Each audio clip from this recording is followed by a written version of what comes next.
آمین آمین۔ شہادت کا جب ذکر ہوتا ہے تو میرے ذہن میں بہت سے نام آتے ہیں،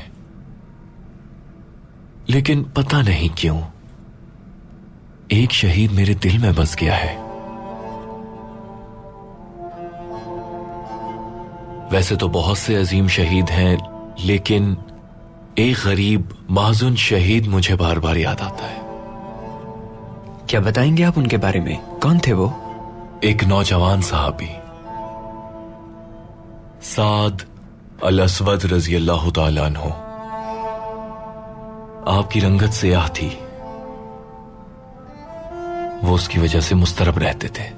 حضرت سعد ایک دن رسول اللہ صلی اللہ علیہ وآلہ وسلم کے حضور پیش ہوئے۔ وہ بہت پریشان اور افسردہ تھے۔ کہا کہ یا رسول اللہ، میرے چہرے کی سیاہی جنت میں داخلے سے روک دے گی کیا؟ پیغمبر اکرم نے فرمایا کہ مجھے قدرت رکھنے والے اپنے رب کی قسم ہے، اگر تم اللہ کی اطاعت کرتے ہو اور اس کے پیغمبر کی تعلیمات پر ایمان رکھتے ہو تو تمہیں کوئی بھی شے جنت میں داخلے سے نہیں روک سکتی۔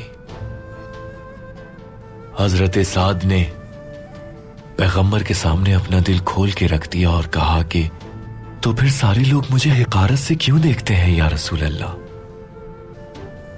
مجھے اپنی بیٹی کا ہاتھ کوئی کیوں نہیں دیتا؟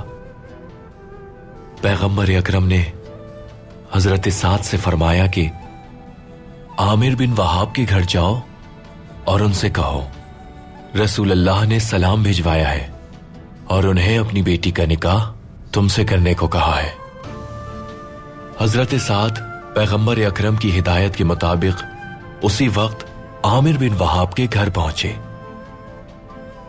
انہیں پیغمبر اکرم کا پیغام دیا۔ انہوں نے سوچنے کے لیے کچھ وقت مانگا، فرمایا میں گھر میں مشورہ کر لوں، اس کے بعد آپ کو جواب دوں گا۔ لیکن ان کی بیٹی نے کہا اگر رسول اللہ کو یہ بات مناسب لگتی ہے تو مجھے بھی یہ رشتہ قبول ہے، ہمیں مشورہ کرنے کی کوئی ضرورت نہیں بابا، ہرگز نہیں۔ اور پھر حضرت عامر نے وہ رشتہ قبول کر لیا۔ حضرت سعد نے فوراً ہی شادی کی تیاریاں شروع کر دی۔ وہ جب اپنی زوجہ کے لیے تحائف خریدنے بازار گئے تو انہوں نے کچھ آوازیں سنی۔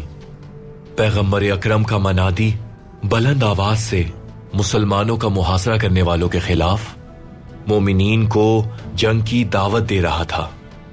شادی کی خواہش رکھنے والے اور رب کی خاطر شہادت کا شوق رکھنے والے حضرت سعد تذبذب کا شکار ہو گئے کہ وہ اپنی زوجہ کے ساتھ رہ کر ایک خوشگوار زندگی گزاریں یا پھر تلوار اٹھا کر جنگ میں شریک ہو جائیں۔ انہوں نے ایک مشکل فیصلہ کیا، اپنی ہونے والی زوجہ کے لیے تحائف کے درہموں سے تلوار خرید لی، اپنے گھوڑے پر سوار ہوئے اور جا کے لشکر میں شامل ہو گئے۔ اپنی پوری قوت سے جنگ کرنے والے حضرت سعد نے اپنے گھوڑے سے اتر کر آستینوں کو چڑھایا اور پیدل ہی میدان میں جنگ کرنے لگے۔ بالآخر حضرت سعد جنگ کرتے ہوئے شہید ہو گئے۔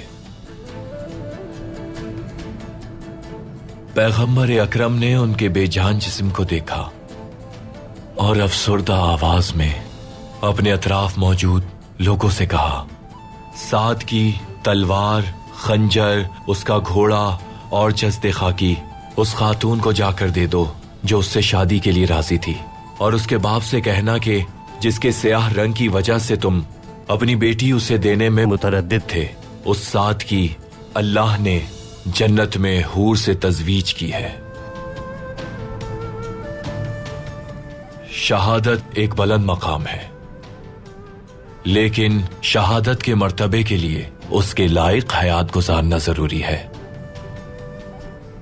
حضرت سعد نے اپنے نفس کو چھوڑ کر اپنے لیے شہادت کو منتخب کیا،